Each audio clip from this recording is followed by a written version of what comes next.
langsung, Ustadz dulu Ustadz pernah bilang begini gini gini, Ustadz dulu antum pernah begini begini gini, sampaikan sekarang.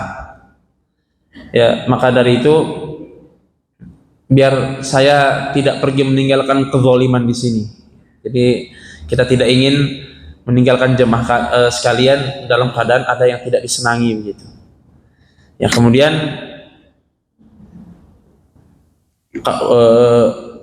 bagi yang bertanya kenapa Ustadz belajarnya ke Madinah, maka saya teringat dengan hadis Nabi Shallallahu Alaihi Wasallam, Innal imana la ya'zuru ilal madinati kama ta'zurul hayyatu ila juhriha. Sesungguhnya keimanan itu akan kembali kepada Madinah sebagaimana ular kembali kepada lubangnya. Maksudnya apa? Madinah itu berarti pertama dakwah Islam itu memancar pertama kali, ya itu setelah Rasulullah berada di Madinah dulu, memancar kemana-mana. Kan ketika di Mekah kan beliau tertahan dakwah, ketika di Mekah menyebar kemana-mana, dan kemudian ketika sudah menyebar Islam itu ke seluruh antero dunia, ke banyak belahan dunia, dan banyak perubahan-perubahan pada ajaran-ajarannya, maka sesungguhnya kebenaran tersebut akan selalu berada di Madinah. Maka itu yang menjadi motivasi saya kenapa belajar ke Madinah, karena hadis itu memberikan isyarat bahwasanya apabila kita ingin mencari kemurnian Islam, belajar di Madinah dari ulama-ulamanya di Masjid Nabawi dan yang lain. Itu yang pertama. Kemudian yang kedua, saya tidak ingin meninggalkan jemaah sekalian dalam keadaan kekosongan imam.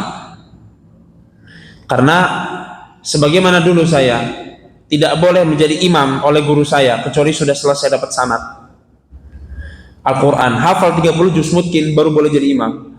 Maka saya pun ingin melanjutkan keimaman ini kepada orang yang saya ketahui seperti itu juga.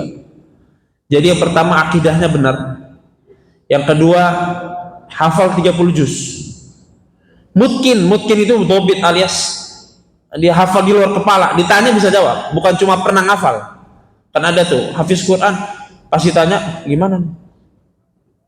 Ya, hafalannya udah hilang. Nah, ini masih ingat, masih mungkin terus. Ya. Mungkin kemudian yang lebih berat lagi dapat sanad, Pak. Dapat sanad berarti dia sudah sanad itu istilahnya adalah sertifikasi yang bersambung dari gurunya sampai Rasulullah Shallallahu Alaihi Wasallam. Sehingga apa? Sehingga status keimaman di Masjid Dakwah ini adalah sebuah sesuatu yang sakral, sesuatu yang tidak digampangkan. Kalau gitu apa aja lah jadi imam. Tuh ada tuh kenal tuh maju jadi imam. Nah, ternyata memang bacaannya bagus tapi tajwidnya kena, tajwidnya berantakan. Nadanya bagus meliuk-liuk tapi tajwidnya banyak berantakan. Yang dibaca mohon maaf ya juz 30 terus, bukan masalah, nggak apa-apa, juz 30 itu juga nggak masalah. Tapi apa, alangkah baiknya kalau ada yang hafiz, kenapa nggak yang hafiz kalian gitu, ya kan?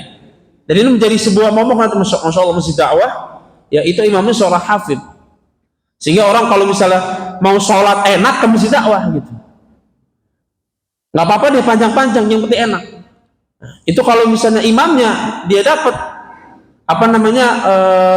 dia bacaannya bagus, jamaah senang. Ya, dan juga sesuai dengan ilmu-ilmu tajwid yang diajarkan oleh para ulama, dan itu didapatkan ketika dia dapat sanad. Karena dapat sanad itu pertama dia harus mungkin 30 juznya harus kuat, hafiz 30 juz. Kemudian dia harus mempelajari ilmu tajwid secara global di riwayat hafaz, dan dia sudah setoran 30 juz dan dites hafalannya sehingga bacaannya benar begitu. Ya, maka dari itu saya mencari siapa orang yang memiliki syarat seperti itu, ditambah pula di orang Rumbai asli. Karena saya lebih ingin, dan seperti itulah rata-rata seorang itu berdakwah di daerahnya sendiri. Makanya kata Allah berfirman, "Wa ma arsalna mir rasulin illa bi lisani qaumihi liyubayyina lahum." Tidaklah kami mengutus seorang rasul kecuali dengan bahasa kaumnya. Maksudnya apa? Dari orang asli situ. Maka yang saya inginkan adalah orang asli sini. Meskipun saya pribadi bukan orang asli sini, Pak. Ya, tapi dari syarat-syarat tadi yang saya lihat, maka saya melihat kepada dari orang-orang yang saya kenal kepada saudara kita akhuna Narendra, tafadhal akhi. Tafadhal.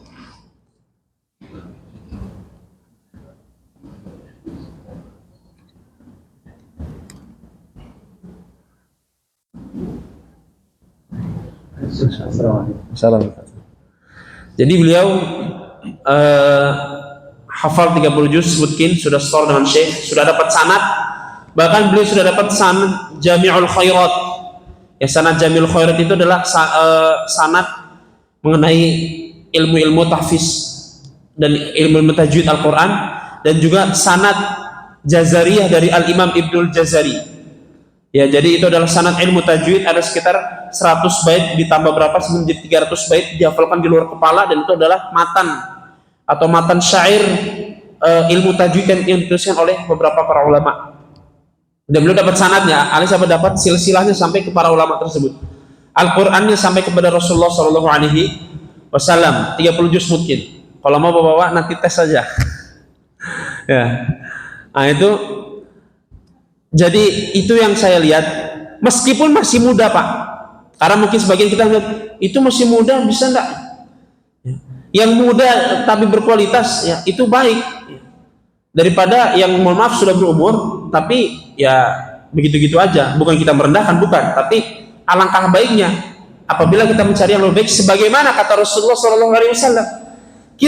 Saya mencari kriteria ini bukan keinginan saya sendiri, namun kata Rasulullah, bahwa Rasulullah SAW bersabda, ya ummul qaum aqra'uhum li kitabillah. Yang mengimami sebuah kaum adalah orang yang harus paling faham dan paling bagus bacaannya terhadap kitabullah. Yang paling bagus berarti apa? Sesuai dengan ilmu tajwid, kemudian dia hafal Quran, kemudian dia apa? Kemudian dia mempelajari tentang Al-Quran tersebut. Maka dari itu beliau yang insya Allah akan melanjutkan posisi imam di Masjid Dakwah ini, dan juga telah kita rembukan dengan pengurus, dan juga insya Allah Bapak Ketua sudah setuju, dan saya harap juga insya Allah jamaah setuju, ya karena saya mengenal beliau bukan cuma kenal, namun beliau juga setoran sama saya, jadi saya tahu gimana bacaannya. Bukan cuma saya kenal, tuh ada orang tuh bagus tuh, maju ke sini, enggak, tapi dulu beliau setor sama saya Al-Quran, ya hampir 30 juz juga, bersama dengan itu beliau juga setoran dengan Syekh. Ya, jadi saya tahu bagaimana bacaannya, saya tahu bagaimana kualitas beliau terhadap bacaan Al-Quran. Ya kurang lebih ini yang bisa saya sampaikan.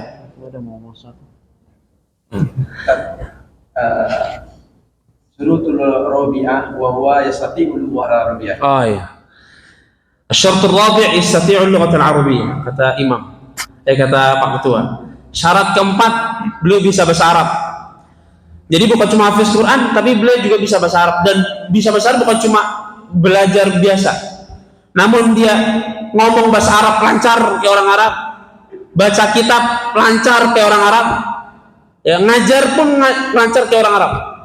Dan beliau hari-harinya baca kitab. Kalau nggak percaya, Bapak Ibu nanti kalau mau datang ke rumahnya tuh di PAUD Insan apa? Nah, datang buka depan itu kamarnya, kitab semua isinya. Ya, isinya kitab semua, coret-coretannya apa? Kitab semua. Ya, karena dulu memang ya, beliau belajar dan kita belajar bareng dulu memang. Nah, jadi apa namanya, beliau insya Allah secara ilmu agama beliau paham, secara Al-Quran beliau mungkin, dan cocok untuk menjadi imam. Ya, jadi pertama, syaratnya pertama akidahnya benar, kedua hafiz 30 juz, mungkin dapat sanad, paham bahasa Arab dan ilmu-ilmu agama. Jadi ini yang bisa saya sampaikan, semoga bermanfaat untuk kita semua, dan saya harap pertemuan saya dengan jamaah sekalian adalah pertemuan yang memberikan kesan baik, pertemuan yang memberikan sebuah kenangan yang indah untuk Masjid Dakwah, pertemuan yang membawa perubahan menuju kebaikan untuk jamaah Masjid Dakwah sekalian.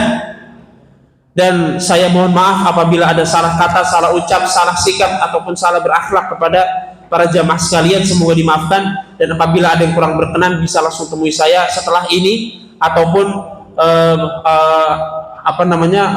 melalui Japri, WA, telepon, ataupun yang lainnya, ya, karena insya Allah ya, tidak lama lagi kita akan berangkat ke sana insya Allah.